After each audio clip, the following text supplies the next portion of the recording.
नमस्कार, मैं दौलत शर्मा और आप देख रहे हैं UIP न्यूज। राजधानी दिल्ली की राजनीति लगातार अरविंद केजरीवाल, ईडी और कोर्ट के चक्कर और अब तो तिहाड़ जेल तक पहुंच गई है, जहां सारा का सारा आरोप भारतीय जनता पार्टी पर मंडा जा रहा है। यहां पर आम आदमी पार्टी के कन्वेनर और दिल्ली के मुख्यमंत्री अरविंद केजरीवाल कहते हैं कि उनके खिलाफ साजिश की गई है और वो तानाशाही से लड़ने के लिए और संविधान को बचाने के लिए जेल जा रहे हैं। आपको बता दें, 2 जून को अरविंद केजरीवाल को सरेंडर करना है और वापस तिहाड़ जेल जाना है, क्योंकि जो उनकी 21 दिन की अंतरिम जमानत थी अब वो खत्म हो चुकी है। यहाँ पर सुप्रीम कोर्ट ने उनको चुनाव प्रचार करने के लिए ये जमानत दी थी। हालांकि उसके बाद फिर दोबारा अपनी जमानत 7 दिन और बढ़ाने के लिए अरविंद केजरीवाल ने याचिका डाली थी, मगर सुप्रीम कोर्ट ने वो याचिका सुनने से इनकार कर दिया। कहा जाए तो वो याचिका भी खारिज हो गई और अब अरविंद केजरीवाल को 2 तारीख को तिहाड़ जेल जाना ही होगा। इससे पहले एक बड़ी कॉन्फ्रेंस अरविंद केजरीवाल करते हैं और बीजेपी पर बड़े आरोप लगाते हैं कि जेल में उनको इंसुलिन नहीं दिया गया, यहाँ पर जेल में उनका ख्याल नहीं रखा गया, खाने पीने में कम बढ़ोतरी हुई। यहाँ पर कहा गया अब दोबारा जेल जा रहा हूँ और ना जाने कितने दिनों तक रहूं।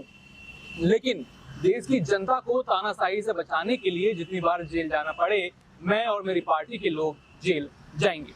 लेकिन यहाँ पर यह भी देखना होगा कि क्यों आम आदमी पार्टी और उनके सभी नेताओं पर ये बड़े बड़े आरोप लगते हुए नजर आ रहे हैं। क्या मात्र इसमें बीजेपी की गलती है?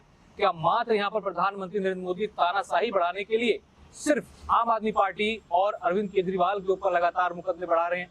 ये जानेंगे। कई सारे सवाल हैं कि आखिर क्या अरविंद केजरीवाल ही एक अकेले ऐसे नेता हैं जो तानाशाही खत्म करने के लिए निकल पड़े हैं, या फिर यहाँ पर लोगों को बचाने के लिए मात्र वही एक विकल्प है कि अगर वो जेल नहीं गए तो देश की जनता त्रास हो जाएगी।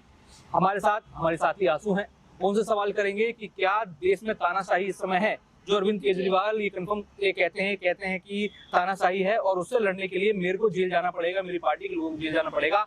आप इस पर क्या सोचते हैं कि तानाशाही क्या मात्र आम आदमी पार्टी के लिए है या फिर और भी लोग उससे जूझ रहे हैं? देखिए दौलत, तो तानाशाही अगर वो कहते हैं कि ये सब बीजेपी का खेल है, जेल में आम आदमी पार्टी या उनके सांसदों को डालना, तो इससे सवालों के घेरे में खुद सीएम आ गए हैं कि क्या उन्हें कानून पर कोई भरोसा नहीं है? क्या उन्हें लगता है कि कोई सरकार कानून को इन्फ्लुएंस कर सकती है कि बीजेपी ने कहा तो उन्हें उठाकर अंदर डाल दिया? तो कहीं ना कहीं यहाँ पर सीएम केजरीवाल खुद ही घिरेंगे एक सवाल में, अगर वो कहते हैं कि ये तानाशाही है या बीजेपी का खेल है। और जैसे कि उन्होंने कहा कि मैं तो भारत के लिए जा रहा हूँ, लोगों को बचाने जा रहा हूँ, तो नेता इस तरीके के अपने आरोपों को भारत का नाम ना दे। आप जा रहे हैं, आपके ऊपर चार्जेस लगे हैं, आप फंसे हैं, तो उसकी कार्यवाही हो रही है और कहीं ना कहीं सबूत मिले थे, जो रिपोर्ट्स थी उसके जरिए उनको सजा सुनाई गई। उनकी जो न्यायिक हिरासत थी बढ़वाने के लिए उन्होंने 7 दिन का और समय मांगा था, नहीं दिया कोर्ट ने। यानी कि कहीं ना कहीं आप जो अपराधी हैं आप कहीं ना कहीं साबित हो रहे हैं, इसलिए सरकार ने कहा कि नहीं, अब जमानत नहीं बढ़ाई जाएगी, आपको वापस आना पड़ेगा। तो जिस तरीके से अब सीएम केजरीवाल जो कल जाने वाले हैं, सरेंडर करने वाले हैं, तो ये कहीं ना कहीं भारत के लिए कुछ नहीं है। अगर उनके चार्जेस यहाँ पर सही साबित आते हैं तो इसमें भारत के लिए क्या था? आप घोटाला कर रहे थे तो भारत के लिए वो क्या था? तो ये आपके पर्सनल चार्जेस हैं, आप इंडिया के लिए कुछ नहीं कर रहे हैं। इसी के साथ हम तानाशाही का एंगल दे सकते हैं, लेकिन अगर पीएम के ऊपर या बीजेपी के ऊपर ये तानाशाही का एंगल लगता है तो कहीं ना कहीं सीएम को अपने देश पे, कानून पे और कोर्टों पे शायद भरोसा नहीं है। यहाँ पर आंसू एक और बड़ा सवाल है, वो कहते हैं कि यहाँ पर हमारे खिलाफ यानी आम आदमी पार्टी के खिलाफ साजिश रची है। शराब घोटाला ऐसा कुछ नहीं है, यहाँ पर बस हमें फंसाने के लिए, चुनावों से दूर रखने के लिए, क्योंकि बीजेपी डर गई है। क्योंकि आम आदमी पार्टी जब से आई है, ना तो उन्होंने कांग्रेस को दिल्ली में जीतने दिया, ना बीजेपी को। लोकसभा में वो कहते हैं कि हम इनकी बड़ी टेंशन बनने वाले हैं, इंडिया अलायंस के साथ सहयोगी हम रहेंगे, तो बीजेपी को कहीं नहीं आने देंगे। तो क्या मात्र बीजेपी ये सब खेल रच रही है? क्या उनको जेल भेज रही है? क्या ये साजिश हो सकती है? क्या लगता है आपको?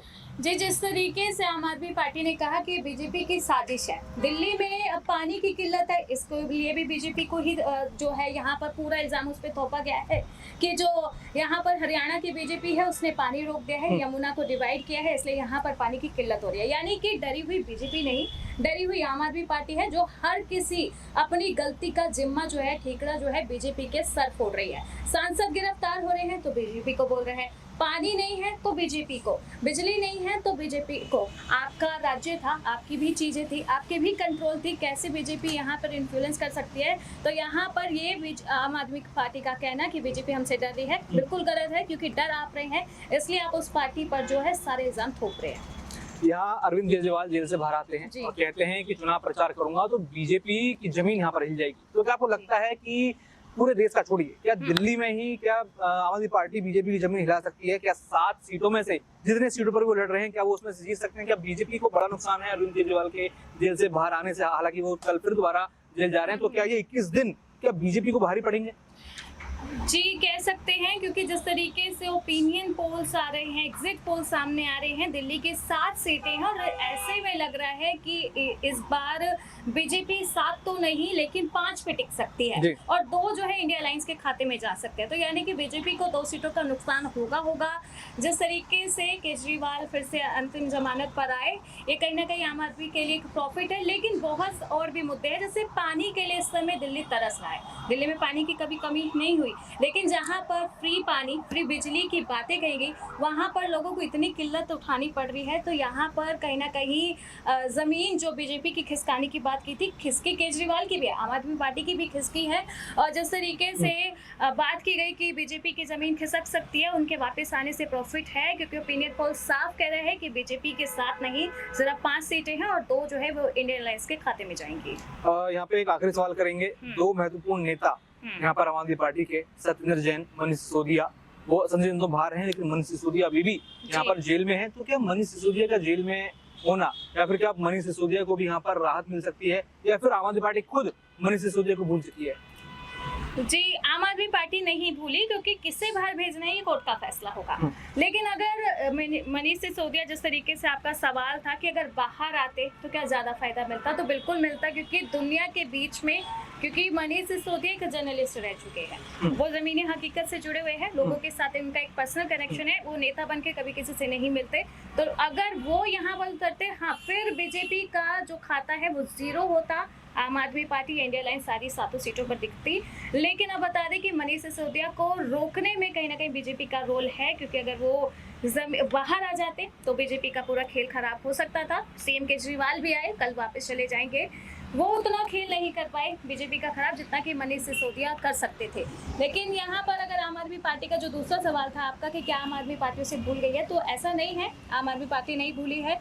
लेकिन अभी बहुत सी चीज़ें सामने आ रही हैं कि अभी उनके जो अपराध थे उनमें कोई ऐसा पॉजिटिव साइड नहीं आया कि उन्हें बेल मिलती या अंतिम जमानत पर वो वापस आते। बिल्कुल, यहाँ पर मनीष सिसोदिया को लेकर सवाल हुए, यहाँ पर आम आदमी पार्टी को लेकर सवाल हुए, और साथ ही साथ यहाँ पर सवाल हुए कि क्या बीजेपी यहाँ पर आम आदमी पार्टी को परेशान कर रही है। हालांकि यहाँ पर क्या बीजेपी की साजिश है कि आम आदमी पार्टी बीजेपी से चाहती है, और क्या यहाँ पर अब फिर दोबारा कब अरविंद केजरीवाल जेल से बाहर आएंगे, लगातार ये सवाल भी अभी बने रहेंगे। आखिरकार यहाँ पर खुद अब अरविंद केजरीवाल 2 जून को सरेंडर करेंगे और तिहाड़ जेल जाएंगे, और ऐसे में बड़े आरोप बीजेपी पर लग रहे हैं। बाकी और भी ऐसी खबरें जानने के लिए देखते रहिए UIP न्यूज। धन्यवाद।